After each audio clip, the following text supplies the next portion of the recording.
Asante sana mwenzangu Ruben, tuanzie kule DRC hivi leo. Mashabiki wa mchezo wa kandanda nchini DRC lakini pia barani Afrika wanatarajiwa kushuhudia mechi muhimu sana kati ya DRC na Jamaica, mechi ya kufuzu kwenye michuano ya kombe la dunia, na iwapo DRC itafuzu basi itakuwa ni mara ya kwanza baada ya miaka 52 mechi hii inachezwa kule Mexico kuanzia usiku wa manane saa za Afrika Mashariki.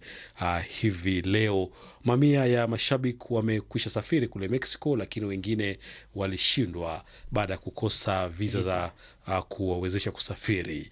Rais Felix Tshisekedi amewatakia kila laheri wachezaji wa Leopards wanapoingia uwanjani hivi leo.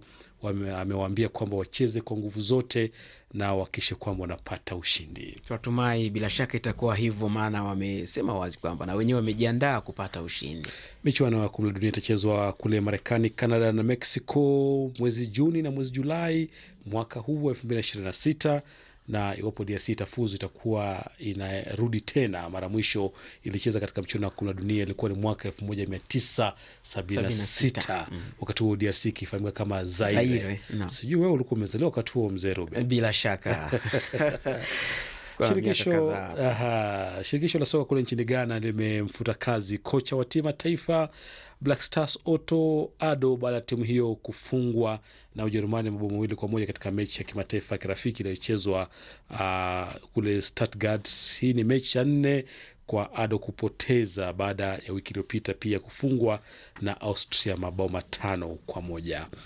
Na leo kutakuwa na mechi 4 za mataifa Afrika katika mchezo wa soka kufuzu katika hatua makundi kutafuta nafasi ya kucheza katika michuano ya AFCON mwaka ujao katika nchi za Afrika Mashariki, Kenya, Uganda na Tanzania. Timu ya taifa Burundi itacheza na Chad, Mauritius na Somalia, Ethiopia na Sao Tome and Principe, na Eswatini itachuana na Eritrea.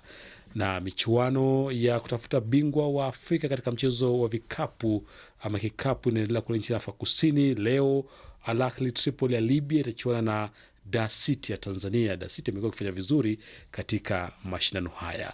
Na tumalizie na riadha, ni kwamba bingwa wa mashindano ya New York Marathon mwaka 2021 Albert Korir, huyu ni mwanariadha kutoka nchini Kenya, amefungiwa kutokimbia kwa miaka 5 baada ya kupatikana kwamba alitumia dawa ambazo zilimwongezea nguvu mwilini. Ni kushukuru sana Victor Abuso kwa namna unavyomalizia habari hizo za michezo. Asante sana. Shukran Ruben.